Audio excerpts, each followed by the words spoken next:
a more different perspective of the room. I am in Mobile, Alabama today. I drove 14 some hours the first day of my 3 day trip across the country. So I kind of wanted to do a vlog more, but way too tired.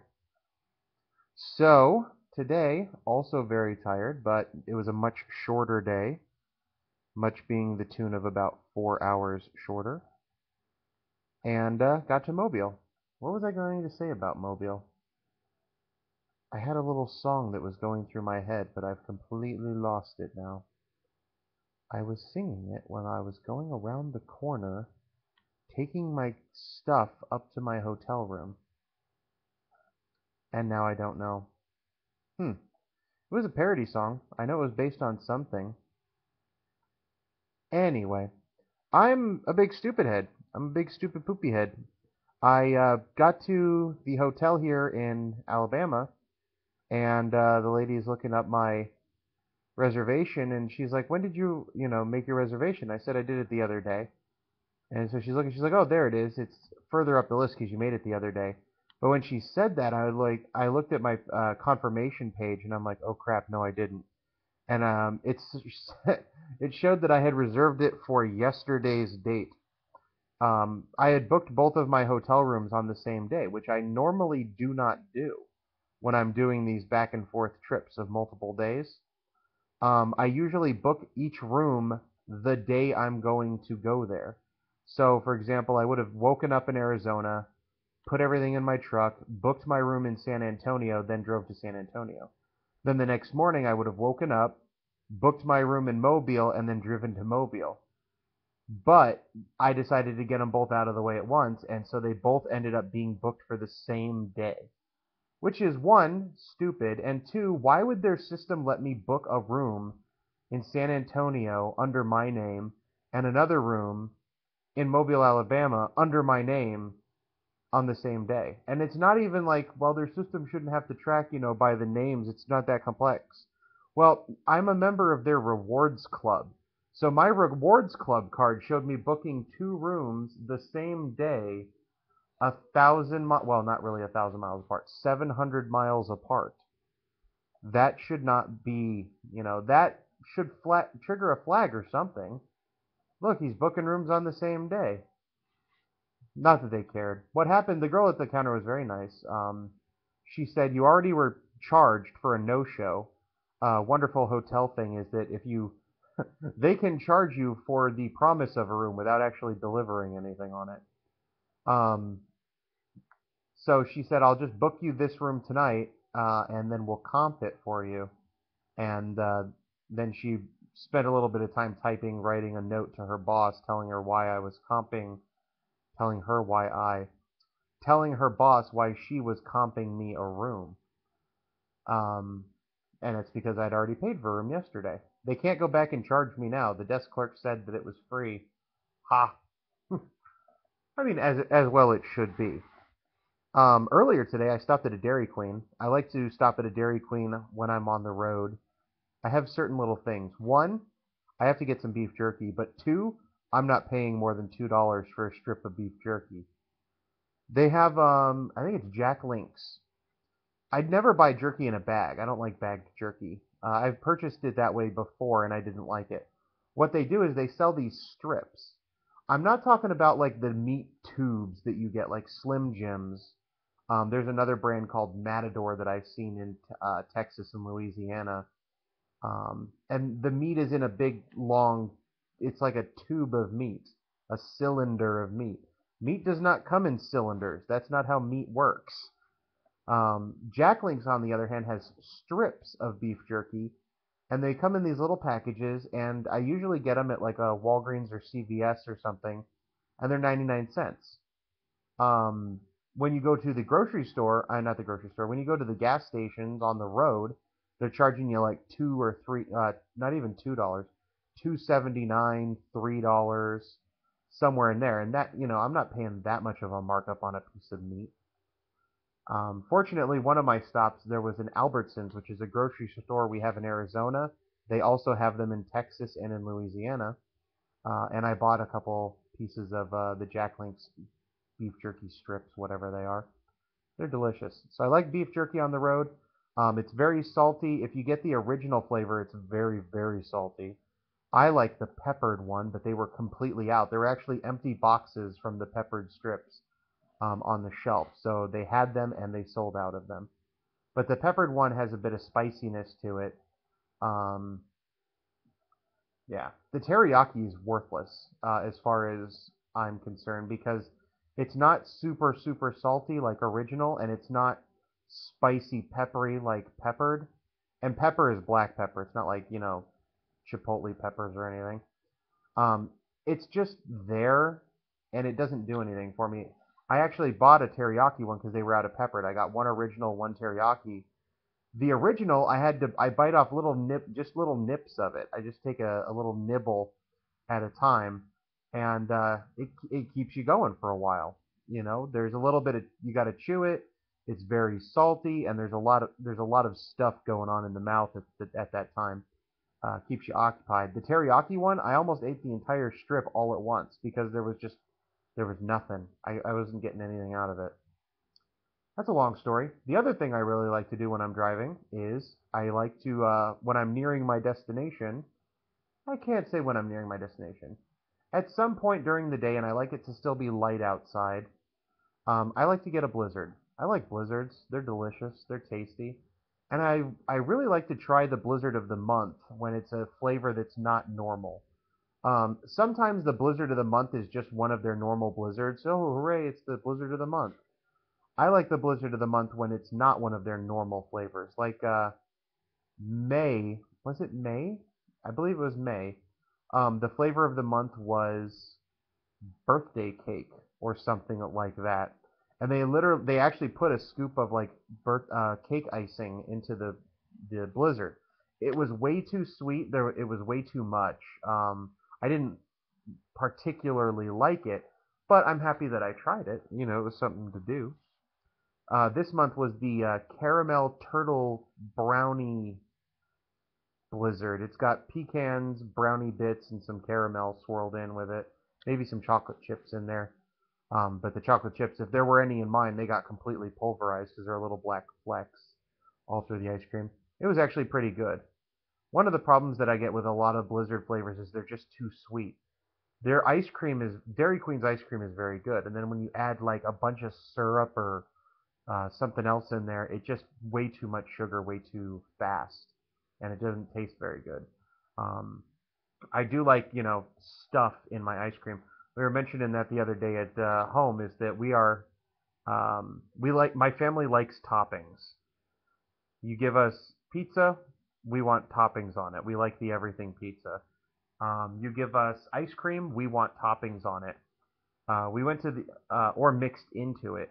My brother and I went to the grocery store to buy ice cream, and I bought the grocery store brand, but it's the Select brand, which means it costs $1 more a container, but it's a much richer premium ice cream. And one of them was all filled up with chocolate chips and cherries. And then my brother got just a gallon of cheapo vanilla ice cream, but then he bought white chocolate chips and some walnuts and some chocolate syrup to put on top of it. Because we like toppings. It even goes with like our soup. If you give us a bowl of soup, we're going to throw crackers in it just because we want something in there. Salad bar is a great place as well. I was talking to my mom about toppings when we were having this toppings discussion. I said that's why we all like the salad bar so much. The lettuce there is just kind of a formality. You're really there just for the toppings. There's a chain, and it's not in very many states. It's called Super Salad, Souper, Super Salad. And I know they have them in Texas because Tillman and I went to one in Texas, and they're in Arizona. But they have a very nice salad bar. And for the most part, it's true. The lettuce is just kind of there because you have to have it.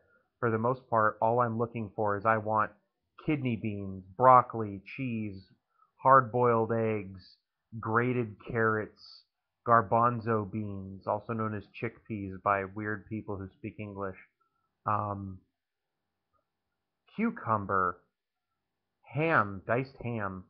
I want all of that on there. Mushrooms, red onions. Put it all on my salad. And by the time I get to the table, my salad is definitely more toppings than lettuce. By far more toppings than lettuce. And it's just delicious stuff to eat. Anyway, the whole point of this is Travlogmore. So I drove for 10 hours, and that's pretty much the end of Travlogmore. Uh, I stopped in, when I got up this morning, I wanted to eat like real food. Let's go back. Let's start off on day one. I got up in Arizona later than I wanted to. It took me longer to pack the car than I wanted it to. So instead of leaving at 9, I left at 11. Now it's a 2-hour delay, but it's a 14-hour driving day. And there's 2 time zone changes during the day. Because Arizona right now is on Pacific time because everybody switches their clocks around. And then New Mexico would be Mountain Time, and then Texas is in Central Time. So it'd be 2 hours forward into the future. So I'm essentially leaving at 1 o'clock in the afternoon and driving 14 hours, which puts you at 3 o'clock in the morning when I finally got to the hotel. I was woken up. I planned to sleep until noon, but I woke up at about 10:30 or so, local time. All of this will be in local time. And it was my credit card calling me to say, hey, we just saw that you were buying hotel rooms and gas and food in New Mexico and Texas. Is this legit? And I'm like, yes, it's legit. I'm driving to Florida. And so, you know, please don't cut me off. My first credit card company, when I was traveling, when I went to school in New York City, when they saw a charge on my card that wasn't where it belonged, they stopped the card immediately. They said, no, stop all payments. And what sucked was, like, the first time this happened to me, I was trying to travel from New York City back to Arizona. And just the fact that I was in Newark Airport, or trying to get to Newark Airport, I was buying a train ticket from Penn Station. They put a hold on the credit card and said, no, no charges. And fortunately, I just happened to have cash in my pocket because I don't normally carry cash. And I had enough money to buy my train ticket. This is a terrible, terrible idea that you automatically just hold off on payment like that until someone, how was I going to know to call? I don't have, I've got the card and I can call customer service, but I don't have an alert or anything coming up and saying, hey, you need to call. Because this was in like 2003. So it's not like, everybody had a smartphone and was looking at emails all the time and text messages. Anyway, yes, my bank now calls me up and says, okay, we're going to put, a travel tag on your account. And that way they know wherever you show up until, for the next day or a couple days, it's not going to raise any red flags. So then I got up, I got ready, kind of leisurely pace. I watched some TV a little bit, took a shower, got dressed, got out. And then I wanted to eat something, and I was hoping to eat at like an actual restaurant. I was like a Denny's or something, just to get a real meal going. Wait a minute, where am I now? I drove to San Antonio. This is the next day I woke up. Yeah. Unfortunately, there wasn't any restaurant at hand, so instead I ate at a Church's Chicken in a Shell gas station. And the sandwich was actually pretty decent. It wasn't great, but it was decent. The French fries were old, but not like, disgustingly old. I was eating at 1 o'clock, and these fries were made for the lunch rush. So they were just, a little bit old, but you could tell. And then they had Hunt's ketchup, or one of those other off-brand ketchups. There's only one ketchup, and that ketchup is Heinz. Anything that isn't Heinz is off-brand. But otherwise, it was a decent meal. And then I drove forever. When I was in Louisiana, it was on exit 158 on the eastbound I-10 in Louisiana. Have no clue where that is. I just know it was exit 158 because at exit 159 I had to get off and get onto the I-12. I stopped at the Albertsons. There's an Albertsons there. And then I went across the street and there's a Starbucks, and I used their internet to check the map real quick. because my map had me going onto I-12 for 80 miles and then getting back onto I-10. And I'm like, well, why am I getting off of I-10 and then getting back on I-10? Why don't I just stay on I-10? And that's because I-10 loops all the way down to New Orleans and then back up. By taking I-12, you cut straight across and it's less distance. So that was okay. And then I wanted to eat dinner because this was like 7, 8 o'clock at night. And I was going to eat at a Chili's that was right there because I like fajitas. But then I'm like, wait, let's eat at a more local restaurant. So, of course, in Louisiana, I go to an Italian restaurant. It's called Gino's. It's right off of exit 158 there, by the Starbucks. And it was next to a Chili's and like a Chinese buffet. So I figured that I'd be fine going in there in my shorts and a t-shirt. As soon as the door opened, I see like most of the people sitting down are kind of casual dressed up, like men wearing collared shirts, although they weren't like no ties or anything. And I asked the hostess at the desk. I said, "Do I need to change my shirt to eat here?" And she says no. So they seat me. I had eggplant parmesan, which is pretty much eggplant parmesan and lasagna are the two things that I eat that are Italian food. I'm not a really big fan of pasta, but I love lasagna, and I love even more eggplant parmesan. And their eggplant parmesan was the second best I've ever had. Um, and that's kind of even cheating. It's the first best traditional eggplant parmesan I've ever had. They serve the slices baked. They're not. They might be fried before they're baked, but I think they're just plain baked. And they're served in a little dish, which is nice. There's a restaurant in Arizona called Red Devil Pizzeria. There's a couple locations, but it's a locally owned chain. It's been in Arizona since the 50s. And they make a stuffed eggplant parmesan. Basically, it's just like eggplant parmesan. And if you don't know what that is, it's slices of eggplant that have been breaded and then fried or baked. Um, in Red Devil, however, they'll make a stuffed eggplant parmesan, which is where they layer it like a lasagna. So you have the eggplant, which is breaded and fried, and then they put on some cheese and some seasoned ground beef, and then more eggplant on top, and so on, just like a little lasagna. It is the best thing ever, and it was the very first time that I had ever had eggplant parmesan.